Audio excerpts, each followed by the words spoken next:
Президент Российской Федерации Владимир Владимирович Путин.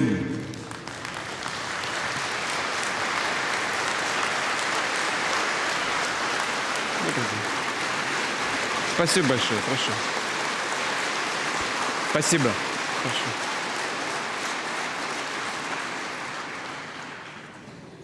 Уважаемый Вячеслав Викторович, Михаил Викторович, уважаемые коллеги, друзья, благодарю прежде всего вас за приглашение на 12-й съезд Федерации независимых профсоюзов России. Ваше объединение входит в число ведущих институтов отечественного гражданского общества. Выполняет ответственную миссию, защищает трудовые права сотрудников компаний, предприятий, коллективов, целых отраслей производства, тех, кто работает в сфере образования, науки, культуры.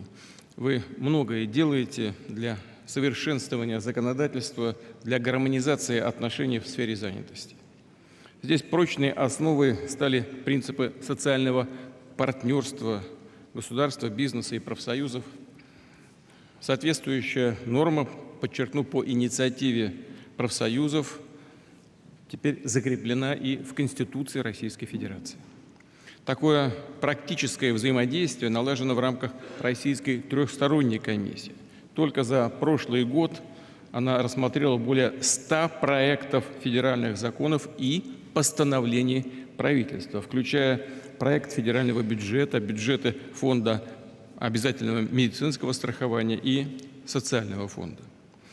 Я знаю, в том числе и по своему собственному опыту в работе правительства, в правительстве, что в комиссии порой проходят весьма напряженные споры, острые дискуссии. Должен сказать, что и вот всегда так было, и сейчас то же самое происходит, когда присутствую на каких-то совещаниях наших совместных с правительством. Некоторые вопросы обсуждаются. Одни коллеги говорят о целесообразности принятия тех или других решений, но некоторые представители правительства прямо говорят: нет, это не пройдет, профсоюзы не пропустят. Это ничего не говорю лишнего, это так происходит в практической жизни. Но именно принципиальность сторон, открытость их позиций, понимание, что за каждым действием стоят интересы страны и миллионов наших граждан, является гарантией того, что решения принимаются взвешенно.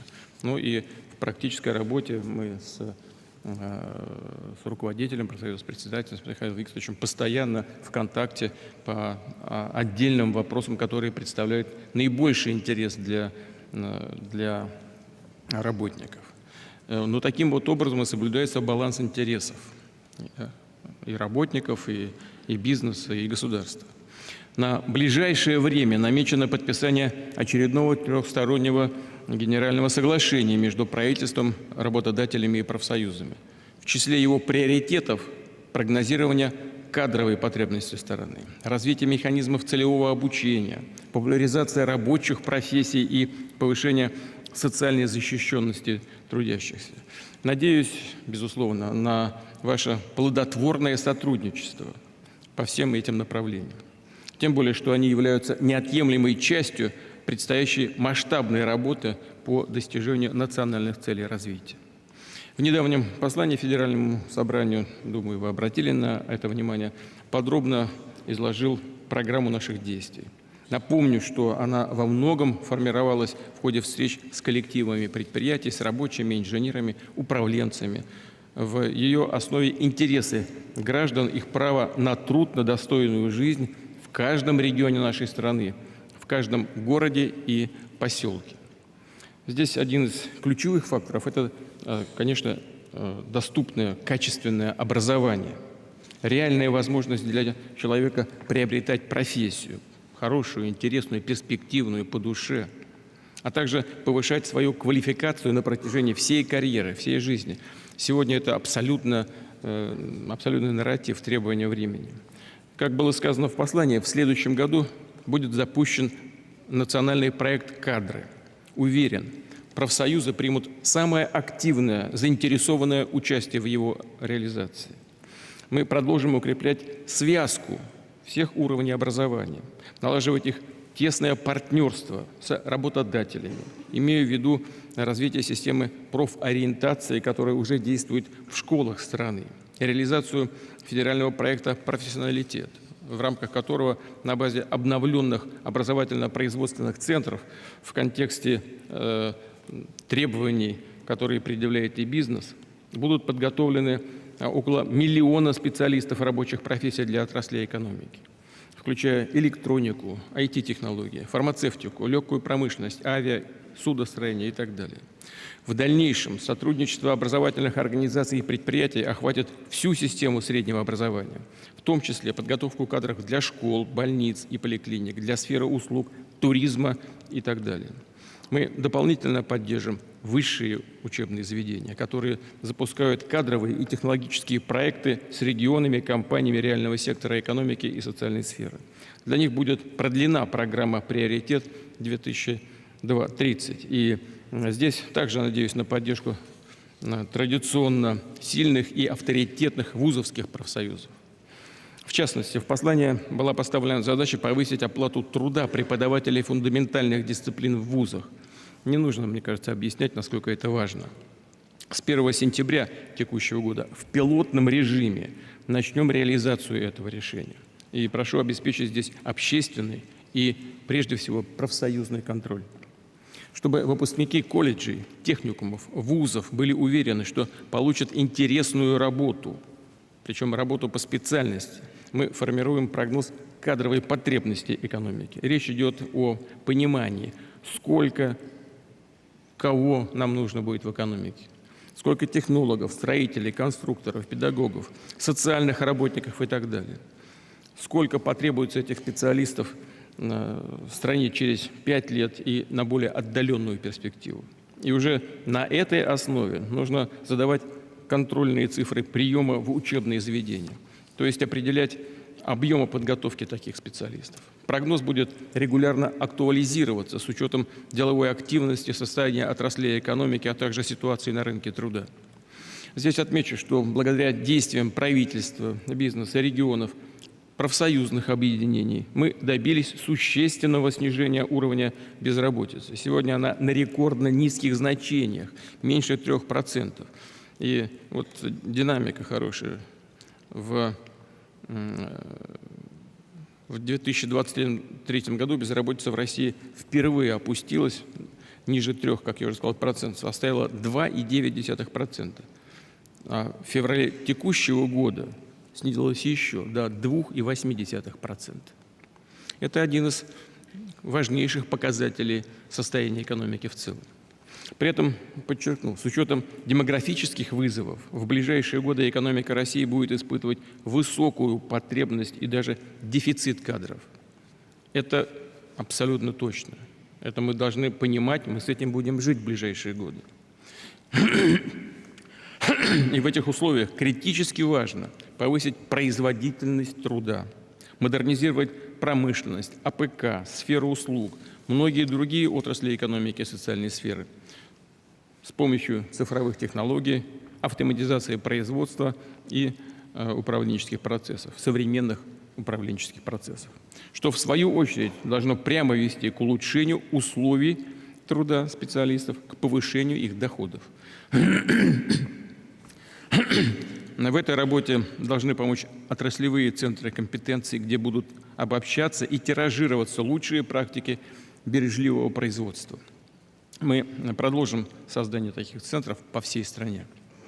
Далее, как было сказано в послании, предстоящие 6 лет должны стать временем форсированного индустриального развития России.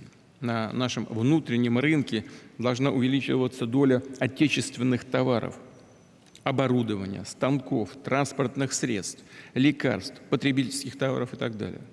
Все это мы можем и будем производить сами в гораздо больших объемах, чем сейчас. А это что такое? Мы с вами понимаем. Это и есть структурные изменения в экономике, это и есть обеспечение темпов ее роста, темпов роста ВВП, и это достойные заработные платы.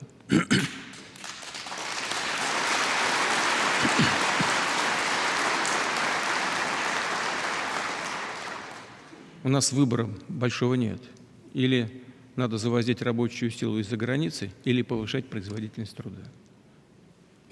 Современные производства, рабочие места должны появляться повсеместно во всех регионах страны. На это мы дополнительно настроим инструменты и механизмы поддержки бизнеса, развития наших территорий.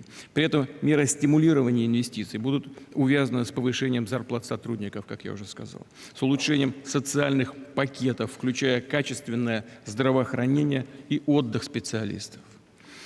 Хотел бы вновь подчеркнуть, только там, где труд достойно оплачивается, где заботятся о людях, об условиях их труда, будут работать профессиональные квалифицированные кадры.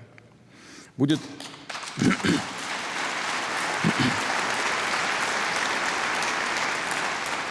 в современных условиях, это не пустая фраза, это вообще понятно для всех экспертов. Такие факторы, как уровень подготовки специалистов, образование, здравоохранение стали реальными факторами эффективности производства. За этим, безусловно, будущее. Только там будет производиться глобально конкурентная продукция. А значит, только там возможно по-настоящему суверенное развитие. Именно такую задачу мы ставим перед собой. И еще раз повторю, расширение технологического и индустриального потенциала России и укрепление отечественной экономики должны прямо конвертироваться в повышение благосостояния наших граждан, в рост заработных плат. В ближайшие 6 лет доля оплаты труда в валовом внутреннем продукте страны должна уверенно расти. Вот смотрите, что у нас происходило. У нас она и так растет. Вот в 2022 году ее доля составила 38,5%, а в 2023 уже 40,7%. Это отражается не только, конечно, профсоюзы, конечно, прежде всего должны думать об этом, отражается на благосостоянии людей, но это отражается и на покупательной способности, а значит и на экономике, на целых отраслях производства. Конечно, все должно быть сбалансировано, но это фактор. В этой связи хочу подчеркнуть, важнейшая задача профсоюзов – быть, что называется, первыми сторонниками интенсивного, качественного обновления экономики и социальной сферы. И, если позволите, вы должны подталкивать даже руководство предприятий, собственников предприятий, руководство учреждений, органов власти к модернизации, к внедрению лучших технологий. Здесь не нужно бояться излишнего высвобождения рабочих рук. У нас безработицы нет фактически. Такое в ближайшие годы нам не грозит.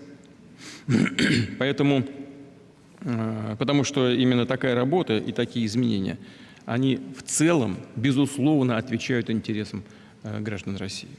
Мы обязательно продолжим индексировать минимальный размер оплаты труда, который уже заметно повышен при содействии профсоюзов. Здесь мы с вашим руководством постоянно дискутировали на этот счет в последние месяцы, да и в последние годы. Михаил Ильич всегда уделял этому особое внимание. К 2030 году МРОТ должен увеличиться почти вдвое, до 35 тысяч рублей.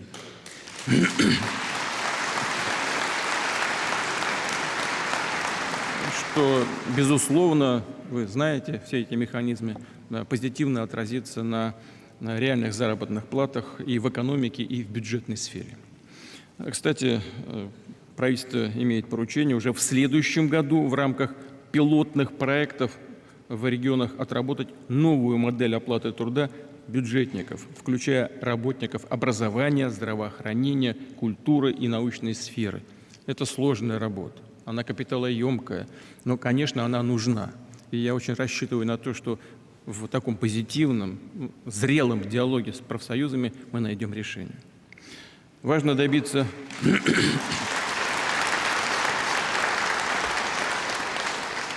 безусловно, очень важно добиться роста доходов этих квалифицированных, нужных стране специалистов. Надо устранить разрывы в оплате труда в разных регионах. Мы с вами об этом часто говорим. Как уже сказал, сначала проведем пилотные проекты в субъектах федерации, а в начале 2027 года на так называемые отраслевые системы оплаты труда работников бюджетной сферы предстоит перейти в масштабах всей страны. И, конечно, заработная плата на предприятиях любых форм собственности должна выплачиваться без задержек в полном объеме. Здесь ситуация должна контролироваться совместно профсоюзами, Федеральной службой по труду и занятости, а также органами прокуратуры. Уважаемые коллеги, особо отмечу вклад профсоюзов в общенародную поддержку наших ребят, наших героев, которые защищают Отечество в ходе специальной военной операции. Профсоюзное движение участвует в сборе отправки помощи бойцам, а также гуманитарных грузов для жителей прифронтовых районов. Хочу искренне поблагодарить всех за эту работу. Спасибо вам большое.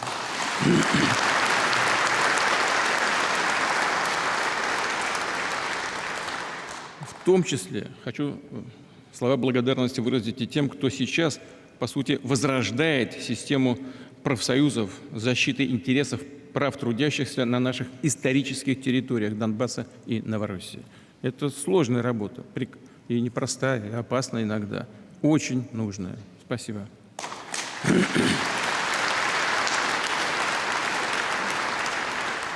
И в завершение хотел бы вот что сказать. Профсоюзное движение всегда строилось не только вокруг защиты трудовых, социальных прав граждан. Это, безусловно, главное, но и на основе таких ценностей, как взаимная поддержка, правда и справедливость, служение своему народу и стране в целом.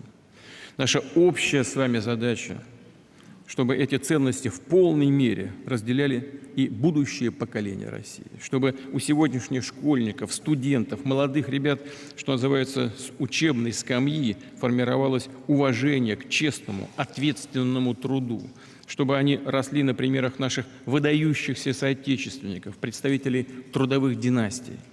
Таких людей, настоящих героев и в нашей истории, и сегодня очень-очень много. Про их жизнь, ратные подвиги, трудовые достижения. Безусловно, нужно фильмы снимать, писать, книги и так далее. И, конечно, о них нужно больше рассказывать молодым людям. В этой связи прошу профсоюза активно включаться в наш новый национальный проект «Молодежь и дети». Плодотворно сотрудничать с движением первых, Росмолодежью, обществом знания, в том числе в качестве наставников. У вас очень много таких людей, которые могут, конечно, и выполняют уже, но много таких, которые могут включиться в эту работу. Таких людей в профсоюзах очень много. В том числе в качестве наставников, как я уже сказал, делиться с будущими специалистами своим опытом. И, конечно, самим учиться у молодежи. Это такая дорога должна быть с движением в обе стороны. Мы должны чувствовать новые поколения людей, понимать их и реагировать на их запросы. Таково веление времени, колоссальных изменений, темпов этих изменений в наше время. Мы являемся участниками всех этих процессов. Российская экономика, рынок труда динамично развиваются, осваиваются передовые технологии и обновляются целые отрасли производства, формируется и другая структура занятости с новыми требованиями к профессиональному уровню специалистов, к их знаниям и умениям. Все наши законодательные инновации, планы, программы, финансовые вложения должны работать и на экономический рост, и на повышение качества жизни, благополучия российских семей. В этом наша с вами общая конечная цель.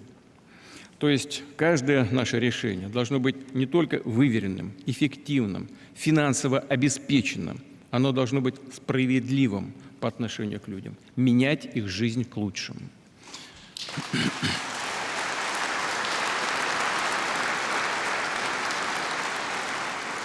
Я уверен, что, действуя солидарно, исходя из интересов страны и наших граждан, мы вместе обязательно добьемся всех поставленных целей. Благодарю вас за внимание.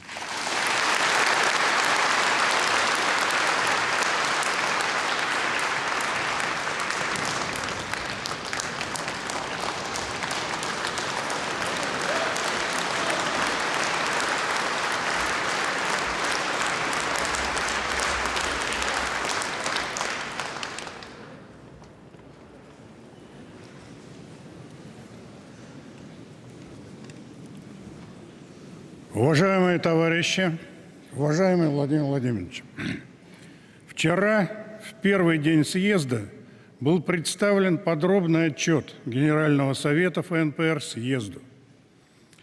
Принято постановление, в котором работа ФНПР с 2019 года по 2024 год по этот день признана удовлетворительной. В обсуждении доклада выступил 42 человека. В своем коротком выступлении я хочу не только доложить вам о том, как мы оцениваем ситуацию в социально-трудовой сфере, но и обратить внимание на ряд вопросов, по которым социальным партнерам необходимо определить сбалансированную позицию. За прошедшие 5 лет ряд впервые возникших обстоятельств – пандемия, специальная военная операция – существенно повлияли на отношения между странами, внешние и внутренние экономические связи, экономическую и социальную политику государства.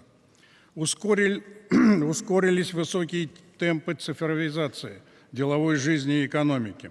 Существенно выросла доля работающих дистанционно и в смешанном режиме. Внедрялись так называемые гибкие формы занятости. Каждое из этих явлений оказало большое влияние на рынок труда и динамику заработных плат.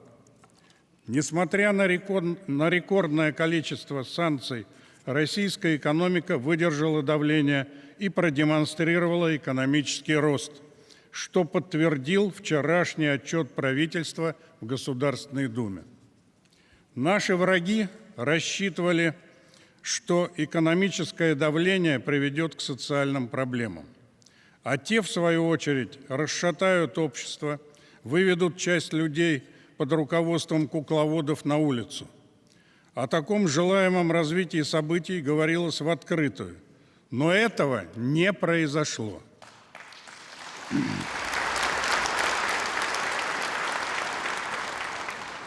Во-первых, наша экономика устояла. Во-вторых, государством были сделаны важнейшие шаги в части поддержки реального сектора экономики. На смену стерилизации рубля и закупки иностранной валюты мы перешли к субсидированию и политике дешевых кредитов для промышленности.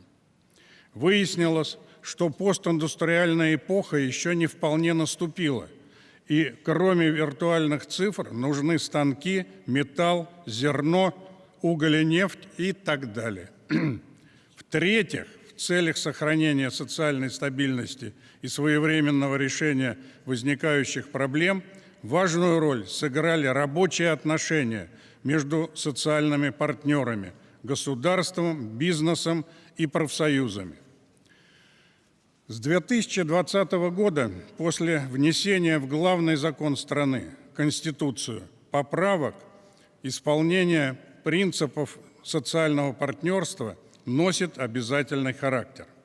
Статья 75.1 Конституции Российской Федерации говорит об обеспечении социального партнерства в нашей стране. При этом статья 114 уточняет, что правительство обеспечивает реализацию принципов социального партнерства в сфере регулирования трудовых и связанных с ним отношений. Таким образом, социальное партнерство официально возведено в ранг государственного института и конституционной гарантии. И, что важно, оно работает не на словах, а на деле.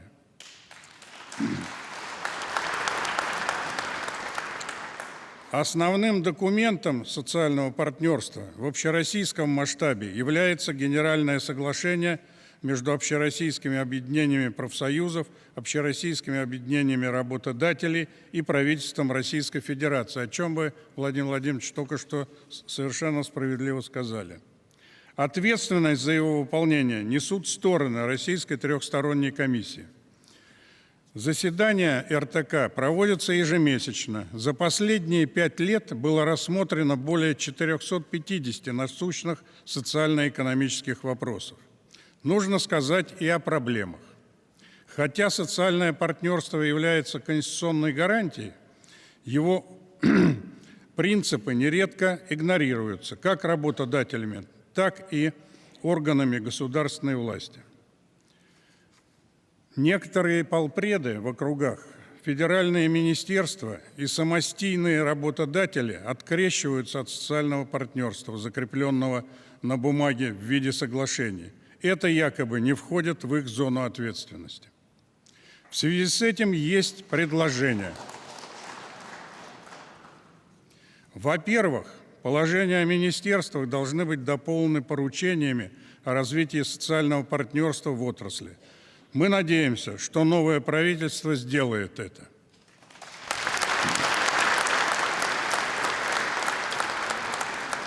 Во-вторых, все работодатели должны участвовать в социальном партнерстве, то есть быть членами отраслевых и региональных соглашений, заключать коллективный договор, состоять в объединении работодателей.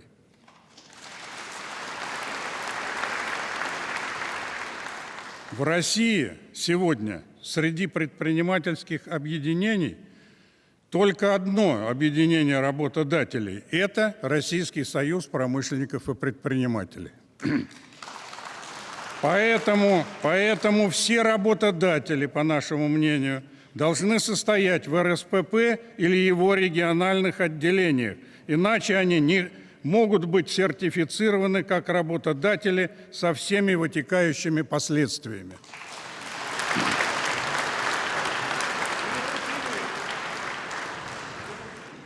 И, видимо, пришла пора убрать из законодательства понятия «иные представительные органы работников».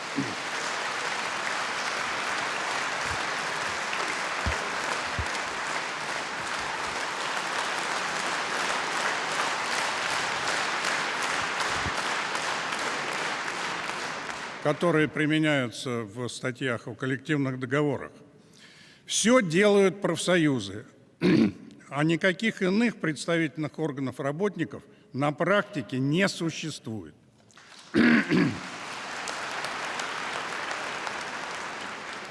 В определенный момент мы столкнулись с проблемой расчета МРОТ, социальной гарантии по заработной плате. Проблема была связана с методикой его расчета. МРОТ начали считать не от расходов граждан, а от доходов. Это привело к торможению его роста и необходимости вмешательства в вас, Владимир Владимирович. Действующая методика расчета МРОТ была приостановлена, а его повышение произошло в ручном режиме. С этого года он составляет 19 242 рубля. Уже сегодня МРОТ превосходит прожиточный минимум на 14,2%. В послании к Федеральному собранию, Владимир Владимирович, вы обозначили перспективу роста МРОТ до 35 тысяч рублей к 2030 году. Мы поддерживаем это и считаем вообще-то, что в перспективе необходимо двигаться к ориентиру минимального потребительского бюджета для того, чтобы на его основе рассчитывать МРОТ. Но это, конечно, более высокая цифра. По нашим расчетам, минимальный потребительский бюджет без учета семейной нагрузки составил в четвертом квартале 2023 года 49 951 рубль. В течение многих лет профсоюзы настаивали на прогрессивной шкале налогообложения доходов физических лиц. Сначала была введена дополнительная градация подоходного налога для физлиц с доходами более 5 миллионов рублей в размере 15%. И буквально недавно, Владимир Владимирович, вы поддержали эту позицию, заявив о необходимости доработки шкалы налогов на доходы физических лиц. И это совершенно справедливо. Уважаемые товарищи, Федерация независимых профсоюзов России является крупнейшей общественной организацией в России, основным элементом гражданского общества. В наших рядах около 20 миллионов человек. Это треть всех работающих в стране, а с учетом семей почти половина всех граждан страны. Мы представляем единственную общественную организацию, которая имеет право работать внутри предприятий и организаций. Кроме того, у нас есть идеология, чего нет у многих политических партий, в том числе и парламентских, и этой идеологии мы не изменяем более 100 лет. Кратко можно сказать, что наша идеология базируется на 3 главных принципах, которые являются нашими целями. Это достойное рабочее место и достойная заработная плата, охрана труда и техника безопасности, выполнение социальных гарантий. И это также фактически полностью описывает понятие достойного труда. Нашей общей целью в стране является построение общества, где все граждане сотрудничают для достижения общих результатов и благ, где каждый имеет возможность работать и развиваться как личность, пользоваться экономической свободой и получать защиту от бедности и безработицы. В таком обществе гарантированы права на достойную жизнь для всех людей, независимо от их пола, возраста, состояния здоровья, национальности, семейного и социального положения, религиозных и политических убеждений. Мы видим Россию социальным государством, политика которого направлена на создание условий, обеспечивающих достойную жизнь и свободное развитие человека. Наша миссия – представительство и защита социально-трудовых прав, производственных, профессиональных, экономических и социальных интересов работников, их чести и достоинства. За последние 30 лет мы с вами выдвигали много требований правительству и государству. А теперь можем констатировать, что в национальных проектах в среднесрочной программе развития страны до 2030 года, выдвинутой президентом в послании Федеральному собранию в марте этого года, обозначены пути решения большинства проблем, о которых мы говорили. В начале своего выступления я остановился для примера только на части из них, но предложений по решению социальных проблем в послании гораздо больше. В этих условиях мы должны ставить своей основной задачей добиваться реализации целей, поставленных в послании президента России Федеральному собранию до 30 года, в том числе формирование справедливой экономики, основанной на достойном уровне оплаты труда для каждого работника, равных гарантиях в сфере труда для всех трудящихся, независимо от формы занятости, на реальном применении принципов социального партнерства при принятии управленческих решений. Для успеха у нас есть все. Инструмент системы социального партнерства, без преувеличения, самая развитая и эффективная в мире. Есть организованные в профсоюзы трудящиеся, есть ответственные работодатели и активное, особенно мы так надеемся после переназначения, правительство. Все должно получиться. И есть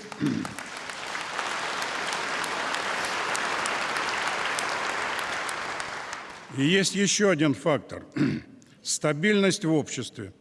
Во многом благодаря нам, ФНПР. Для того,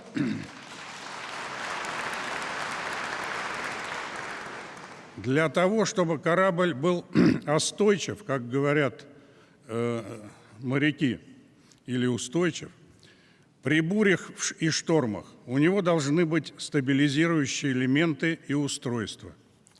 Массовые профсоюзы и являются такими элементами устойчивости в обществе, отражающими требования, чаяния и волю трудящихся. Они инерционны, но они и непоколебимы. Мелкие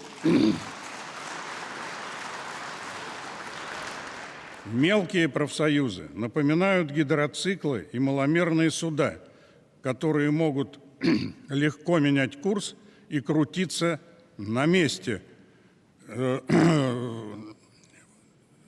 отрабатывая какие-то внешние воздействия. А крупные профсоюзы и ФНПР напоминают супертанкер, у которого радиус разворота несколько километров, или контейнеровоз, который недавно снес мост в Балтиморе.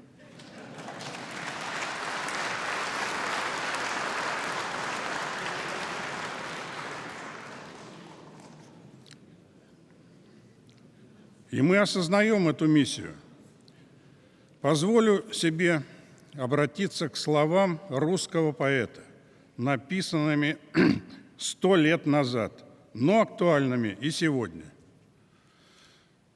Земля – корабль, но кто-то вдруг за новой жизнью, новой славой в прямую гущу бурь и вьюг его направил величаво. Ну кто ж из нас на палубе большой не падал, не блевал и не ругался? Их мало с опытной душой, кто крепким в качке оставался. Профсоюзы оставались крепкими в качке. Мы прошли через 5 русских революций, через несколько социально-экономических укладов, но не предали свои идеалы за все 118 лет истории. И я хочу закончить, также обратившись к словам поэта. Теперь мы в возрасте ином. И чувствуем, и мыслим по-иному. И говорим за праздничным вином. Хвала и слава рулевому!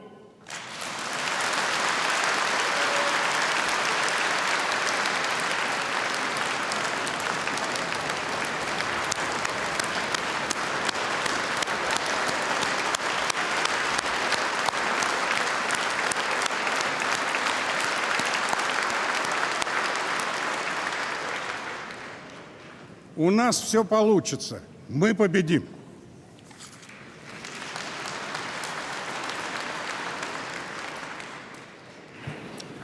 Уважаемые коллеги, друзья, когда мы проводим подобные мероприятия, ну, такого масштаба они не принимают, но тем не менее крупные мероприятия с коллегами из силовых ведомств, то после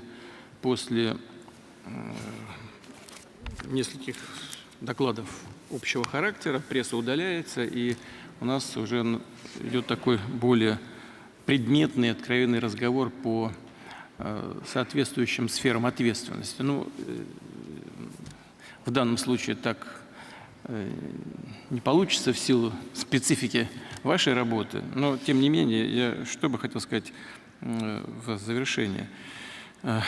Всем понятно, в каких условиях мы живем.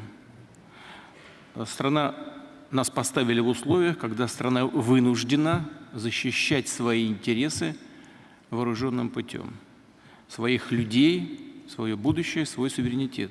Здесь нет ни одного лишнего слова.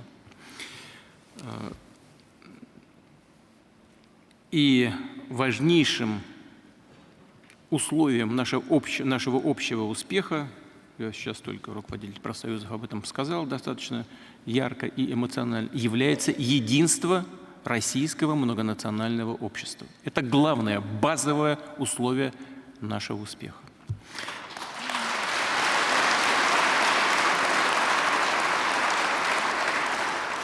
И в этой связи, конечно, и судя по тому, что сейчас дает следствие, у нас есть все основания полагать, что главной целью заказчиков кровавого, ужасного террористического акта в Москве было как раз нанесение ущерба нашему единству. Других целей и не просматривается, их и нету, потому что Россия не может быть объектом террористических атак со стороны исламских фундаменталистов. У нас страна, которая демонстрирует уникальный пример межконфессионального согласия и единства, межрелигиозного единства, межэтнического. И на внешней арене она ведет себя таким образом, что вряд ли может быть объектом для нападения со стороны исламских фундаменталистов. А вот цель подорвать единство российского общества, она, тем более в современных условиях, она, безусловно, просматривается. Ясно, что у профсоюзов свои конкретные задачи. Михаил Ильич сейчас говорил об этом, да и я в своем кратком вступительном слове тоже сказал. Вы знаете, у нас до сих пор получалось, и я очень рассчитываю на то, что и получится в ближайшем будущем, в более отдаленной исторической перспективе, очень ответственно относиться к тем функциям, которые на нас возложены законом, Конституцией, да и самим смыслом существования. И административных властей всех уровней, предпринимателей и профсоюзов. Вот эта социальная ответственность, она всегда важна. Всегда. Но в современных условиях она приобретает чрезвычайно важное значение. И я обращаю ваше внимание, что несмотря на все сложности сегодняшнего дня, мы же не переводим экономику в режим военного времени. Такого нет. Да, мы концентрируем усилия, концентрируем административный ресурс, финансовый ресурс на развитие оборонных отраслей производства. Но здесь сидят люди, которые знают, что такое оборонные отрасли производства и как они связаны с другими отраслями. Как влияет, я когда выступал, видел кивки головой, которые означали согласие с тем, что я говорил, как влияет повышение уровня заработных плат на скажем, легкую промышленность, на пищевую промышленность, на сельское хозяйство, потому что покупательная способность населения возрастает. Это все очень взаимосвязано. Мы не переводим экономику, тем не менее, на военные рельсы. Все у нас на данный момент времени достаточно сбалансировано. Не отменяем никаких социальных гарантий работников. Никаких. Мы их полностью соблюдаем. И не полностью соблюдаем, даже ужесточаем ответственность всех органов власти за их соблюдение. И я очень рассчитываю на нашу вот такую совместную, консолидированную работу для достижения общенациональных целей. Спасибо вам большое.